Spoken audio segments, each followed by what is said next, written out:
Small cap stocks. हम retail investors में ना एक भूख है फॉर स्मॉल कैप, एक लास्ट है फॉर स्मॉल कैप, बिकॉज हमें एक ड्रीम बिक गया कि स्मॉल कैप छोटी कंपनी है, सस्ते स्टॉक होंगे और फिर हम सस्ते स्टॉक से स्टॉक को सीधा ले जाएंगे 10,000 20,000 रुपए और बन जाएंगे 1 करोड़पति। इन ऑल फेयरनेस ये ड्रीम बिल्कुल गलत तो नहीं है, बट थोड़ा डिफिकल्ट टू अचीव है। अब स्मॉल कैप इतना क्यों अभी आग जल रही है, इंडेक्स कैसा परफॉर्म करिए, स्मॉल कैप में हो क्या रहा है, इस वीडियो में आज आपको पूरा पता चलने वाला है।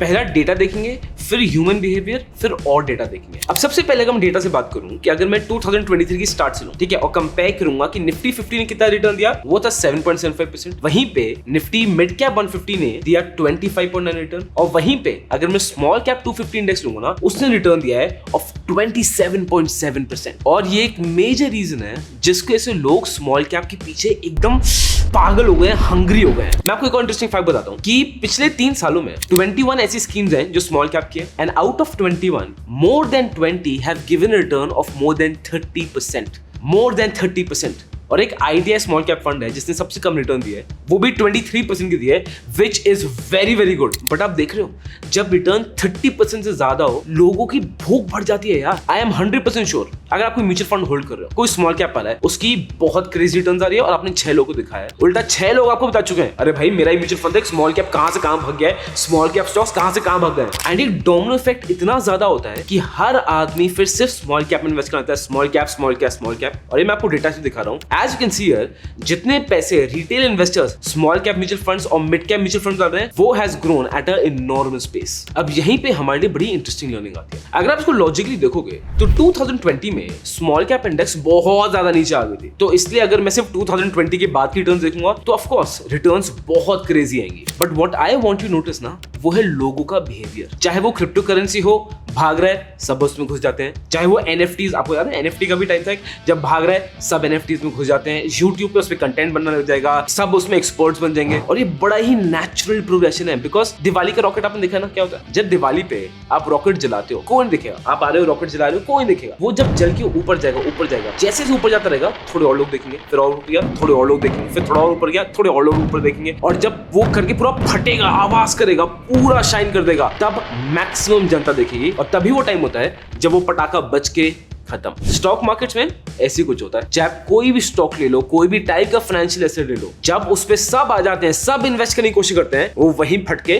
खत्म। ये होती है स्टॉक मार्केट साइकोलॉजी। और अगर अपनी स्टॉक मार्केट साइकोलॉजी आपको और स्ट्रॉन्ग करनी है और आपको ऐसी और ऑब्जर्वेशंस चाहिए, तो आपको पता है यार, गोला के चैनल को सब्सक्राइब कर दो, बेल आइकन दबा दो, ऐसा कंटेंट आपको मिलता ही रहेगा। बट अगर अब YouTube में हर एक वीडियो नहीं देख पाओगे, तो मैं आपको रेकमेंड करूंगा, मेरी एक पेड मास्टर क्लास है, it will cost you less than 2 pizzas, और मैं आपको बताऊंगा about stock market psychology with case studies, facts, data. If you interested, link उसका इज इन द डिस्क्रिप्शन। और लोगों की डिमांड इतनी ज्यादा बढ़ गई स्मॉल कैप में कि म्यूचुअल फंड्स पैसे लेने से मना कर रहे हैं। आई एम नॉट जोकिंग, दोबारा सुनो, म्यूचुअल फंड हाउसेस लोगों के पैसे लेने से मना कर रहे हैं बिकॉज उनके पास बहुत सारे पैसे आ रहे हैं। आपको मैं एग्जांपल देता हूं, जैसे टाटा म्यूचुअल फंड की बात करते हैं, इन्होंने क्या किया, अपने स्मॉल कैप जिनका म्यूचुअल फंड है सस्पेंड कर दिया कि कोई भी न्यू इन्वेस्टमेंट्स अब नहीं होंगी, जो SIPs चल रही हैं उन्हीं को कंटिन्यू रखा जाएगा। इसका रीजन मैं आपको बताता हूं क्या है। रीजन ये है कि जब किसी म्यूचुअल फंड के पास बहुत सारा पैसा आता है, वो इमीडिएटली तो उसको डिसम्बर्स नहीं कर पाएगा, उसको मार्केट प्राइस देखनी पड़ेगी, वैल्यूएशन देखनी पड़ेगी, उसके बाद वो पैसा डालेगा। और ज्यादातर पैसा कब आता है, जब पीक में मार्केट्स हो, जैसे अभी स्मॉल कैप इंडेक्स पीक में है। अब अगर पीक में टाटा म्यूचुअल फंड ने भर भर के पैसे इन्वेस्ट कर दिया लोगों का, तो लॉन्ग टर्म में क्या होगा, लॉन्ग टर्म में बिकॉज वैल्यूएशंस हाई हैं, मार्केट्स कैन कम डाउन, लोगों का नुकसान तो होगा ही होगा। And worst for Tata mutual fund, इनकी जो म्यूचुअल फंड है ना, उसकी परफॉर्मेंस खराब हो जाएगी, उसकी आने वाली रिटर्न्स बहुत खराब हो जाएंगे, बिकॉज बहुत मेजर इन्वेस्टमेंट पीक में हो रखा है। और सिर्फ टाटा म्यूचुअल फंड नहीं है, Nippon India small cap fund, इन्होंने कैपिंग डाल दी कि इससे ज्यादा इन्वेस्टमेंट नहीं पॉसिबल है। सेम चीज की SBI म्यूचुअल फंड में। तो आप वो साइकोलॉजी समझ रहे हो, जब मार्केट्स पीक में जाते हैं तो कितना पागल बन जाता है कि म्यूचुअल फंड हाउसेस खुद वो पैसे लेने से मना कर देते हैं। अब एक काम करते हैं, सीधा स्मॉल कैप इंडेक्स की वैल्यूएशंस पे उतारते हैं। चलो सबसे पहले वैल्यू करेंगे इसको प्राइस अर्निंग से, है ना। प्राइस अर्निंग का सिंपल लॉजिक है, the lower it is, the better it is, the better value it is offering to us. Now, if I look at the historic PE or small cap index, you would be pleasantly surprised. As you can see here, current levels of PE बहुत attractive है, जबकि small cap index is at a great high. But यही PE अगर आप Nifty से compare करोगे तो Nifty 50 का PE is 22.3, Nifty mid cap 150 का PE is 26, Nifty small cap 250 का PE is 24.6. Historically small cap की PE देखे तो अट्रैक्टिव लग रहा है, बट अगर निफ्टी से कंपेयर करोगे तो थोड़ा ज्यादा है। अब इसको दोस्त आपको सिंपल लॉजिक से तोड़ना है, ठीक है। I don't want you to memorise कि अच्छा PE का में तो अच्छा है, PE खराब। इसका लॉजिक जब तक नहीं समझे ना तो वही रट्टाफिकेशन जो स्कूल में हो रही है वही हो रही है, ठीक है। PE कम और ज्यादा क्यों होती है? PE का फॉर्मूला क्या होता है? Price upon earnings, simple. तो PE ज्यादा कब होगी?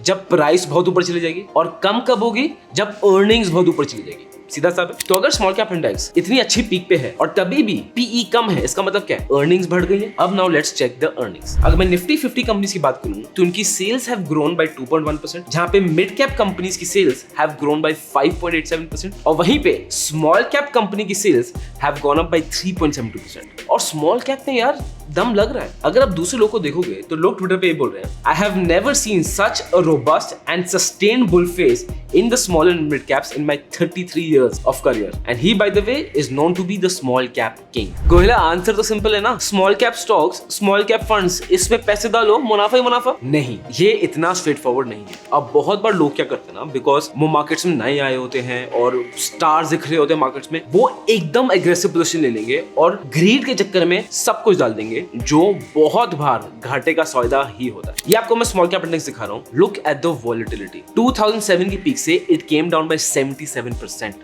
आप इसका मतलब समझ लो, आपने 1 लाख रुपए डाले कि स्मॉल कैप म्यूचुअल फंड में और वो पैसे रह गए 27,000। इसको बोलते हैं 77% ड्रॉप। और जो इतना वॉलेटाइल स्मॉल कैप इंडेक्स है ना, इसका नेचर ही है, बिकॉज स्मॉल कैप में what is the reward you expect? High reward मिलता भी ज्यादा है। तो what is the risk we are going to take with it? High. So सबसे ज्यादा जरूरी, you should be ready to take that risk. अगर आप उनमें से हो कि गोयला मैं स्मॉल कैप का रिस्क नहीं लेता, मेरे में इतनी कैपेसिटी नहीं है, and if you know this my friend, you are the smarter person. मैं ये आपको बिल्कुल भी नहीं बोलूंगा कि स्मॉल कैप बेकार है, इसमें बिल्कुल जाओ मत जाओ, बट आइडियलिस्टिक सिचुएशन जो होती है, एटलीस्ट बाय द बुक्स जो आपको नॉलेज मिलती है, वो ये बोलती है कि your portfolio should not be invested in small cap more than 25 to 30%, that's it. और जब आप स्मॉल कैप इंडेक्स में पैसे डाल रहे हो या कि स्मॉल कैप स्टॉक में पैसे डाल रहे हो, mentally you should B strong, assuming कि आपने स्मॉल कैप स्टॉक में स्टडी की है। मैं इसको अज्यूम करके चल रहा हूं, क्योंकि जो स्मॉल कैप स्टॉक्स होते हैं ना, ये बहुत ज्यादा वोलेटाइल होते हैं, और बहुत लोग उनमें से होते हैं जो बोलते हैं हम तो लॉन्ग टर्म इन्वेस्टर हैं, बट 2 महीने जब मार्केट्स नीचे गिरते हैं ना, सबके पसीने छूट जाते हैं और सब पूछते हैं फिर बेचे खरीदे। अरे सर लॉन्ग टर्म है तो पूछ क्यों 2 महीने बाद? बट उनकी गलती भी नहीं है। This is what stock markets is. On paper तो भाई सब आसान है, सब चंगा सी, सब बढ़िया, बट रियलिटी में जब आपका हार्ड अर्न मनी नीचे जाता है ना, तो पॉइंट्स ऐसे आते हैं कि भगवान से भरोसा उठ जाता है। और माइंडसेट स्ट्रॉन्ग करना बहुत जरूरी है। अगर आप माइंडसेट को और स्ट्रॉन्ग करना चाहते हो, आई हाईली रिकमेंड जो stock market psychology master class है, आप उसमें जरूर आओ। और अगर आप चाहते हो कि गोयला तुम कौन से स्मॉल कैप स्टॉक्स कंसिडर करते, वेल उस पर वीडियो बना रखी है, चेक इट आउट। और अगर स्मॉल कैप म्यूचुअल फंड्स में वीडियो चाहिए तो स्मॉल कैप म्यूचुअल फंड्स लिखिए, 300 कमेंट, वीडियो आपकी।